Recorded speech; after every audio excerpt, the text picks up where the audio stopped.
Untuk saat ini bumi sedang mengalami ancaman yang sangatlah dahsyat, di mana sekarang kita sedang dilanda COVID-19 yang sampai sekarang belum diketahui titik terangnya, diiringi dengan ancaman luar angkasa yaitu asteroid besar yang mencoba mendekati bumi.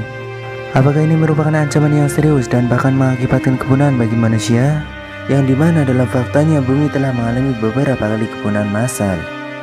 Sebelum itu mari kita kupas dahulu kepunahan massal yang sempat terjadi pada bumi kita ini. Lantas, kapan dan seseram apa sih kepunahan massal itu terjadi? Mari kita simak video ini. Tapi sebelum itu saya ingatkan kembali kepada kawan-kawan untuk klik tombol subscribe dan nyalakan loncengnya ya, agar kalian tidak ketinggalan informasi-informasi menarik dari Pintar Yuk Channel. Kembali ke pembahasan kita. Perlu diketahui bahwa makhluk yang menduduki dan menguasai bumi dari zaman ke zaman bukan hanya manusia saja. Sebenarnya dari zaman Ordovician sudah terdapat makhluk yang menduduki dan menguasai bumi. Hanya saja mereka mengalami kepunahan sehingga tergantilah oleh spesies makhluk-makhluk yang baru, yaitu mereka yang dapat bertahan dan meneruskan jalan kehidupan di bumi ini. Diungkapkan oleh Jack Sepkoski dan David M. Robb, kepunahan massal yang pertama terjadi pada 440 juta tahun yang lalu, yaitu pada zaman Ordovician, yang merupakan zaman di mana dinosaurus baru akan muncul beratus-ratus juta tahun lagi. Pada zaman ini makhluk masih berorientasi di lautan karena baru sangat sedikit sekali makhluk darat. Di zaman ini terjadi kepunahan massal yang memusnahkan 86% spesies makhluk hidup.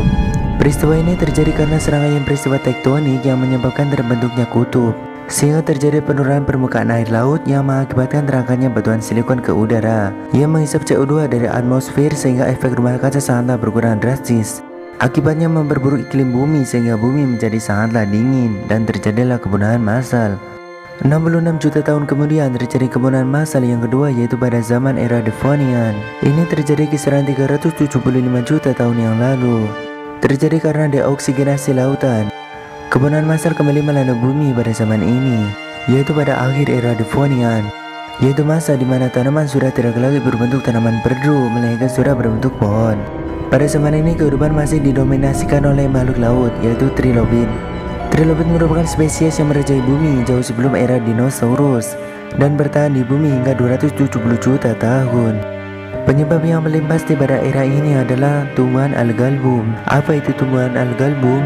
Algalbum adalah tumbuhan yang memiliki akar yang menancap sangatlah dalam pada permukaan bumi, sehingga menyebabkan terlepasnya nutrien ke samudera secara masif. Akibatnya, algae tumbuh dan hidup subur di samudera dan menguasai samudera. Algae menggunakan seluruh oksigen pada samudera, sehingga sudah bisa dipastikan seluruh makhluk hidup yang berada di samudera mengalami kepunahan karena kekurangan oksigen. Dan terjadilah kepunahan massal sebesar 75% pada bumi. 124 juta tahun kemudian terjadi kepunahan massal yang ketiga yaitu pada era Permian, yaitu sekitar 251 juta tahun yang lalu. Ini merupakan kepunahan massal yang terbesar dan yang paling mengerikan dalam sejarah kehidupan semesta ini. Bagaimana tidak, hampir seluruh spesies makhluk hidup di bumi musnah yang mencapai angka 96%. Bisa dibayangkan betapa hancurnya bumi pada saat itu. Ini menjadi pukulan telak bagi kehidupan yang berada di bumi pada saat itu. Lantas, apa sih yang menyebabkan peristiwa kepunahan massal yang amat menyeramkan ini terjadi? Jawabannya adalah ini terjadi karena erupsi gunung yang maha dahsyat yang dimana manusia belum pernah melihat sebelumnya. Erupsi ini mengeluarkan lava dan muatan lahar yang hampir menutupi luas wilayah seluas Eropa Barat. Kandungan CO2 dan metana yang disemburkan ke atmosfer bumi mengakibatkan iklim bumi menjadi sangatlah panas.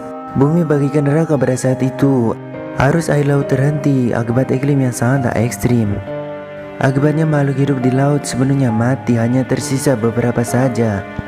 Beruntung masih ada kehidupan yang bertahan, namun itu hanyalah 4% saja.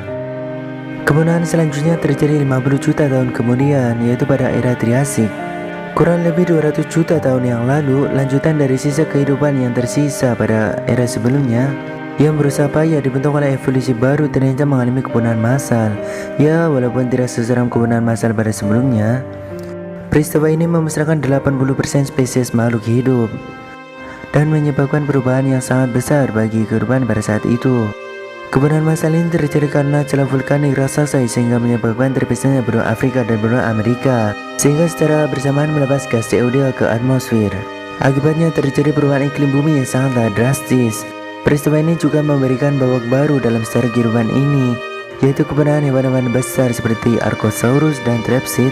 sehingga memberi peluang kepada dinosaurus untuk menguasai bumi. Dan kebenaran masal yang terakhir terjadi 135 juta tahun kemudian atau sekitar 65 juta tahun yang lalu. Di sini adalah zaman di mana dinosaurus mengalami kemusnahan. Kemusnahan masal ini terjadi karena aktivitas vulkanik dan tabrakan asteroid yang sangatlah maha dahsyat. Aktivitas vulkanik yang menyebabkan perubahan iklim sangat drastis itu menghambat aliran samudra. Akibatnya membunuh banyak sekali makhluk laut pada saat itu. Dan tabrakan asteroid pada saat itu memberikan dampak yang sangat besar bagi makhluk darat seperti dinosaurus contohnya.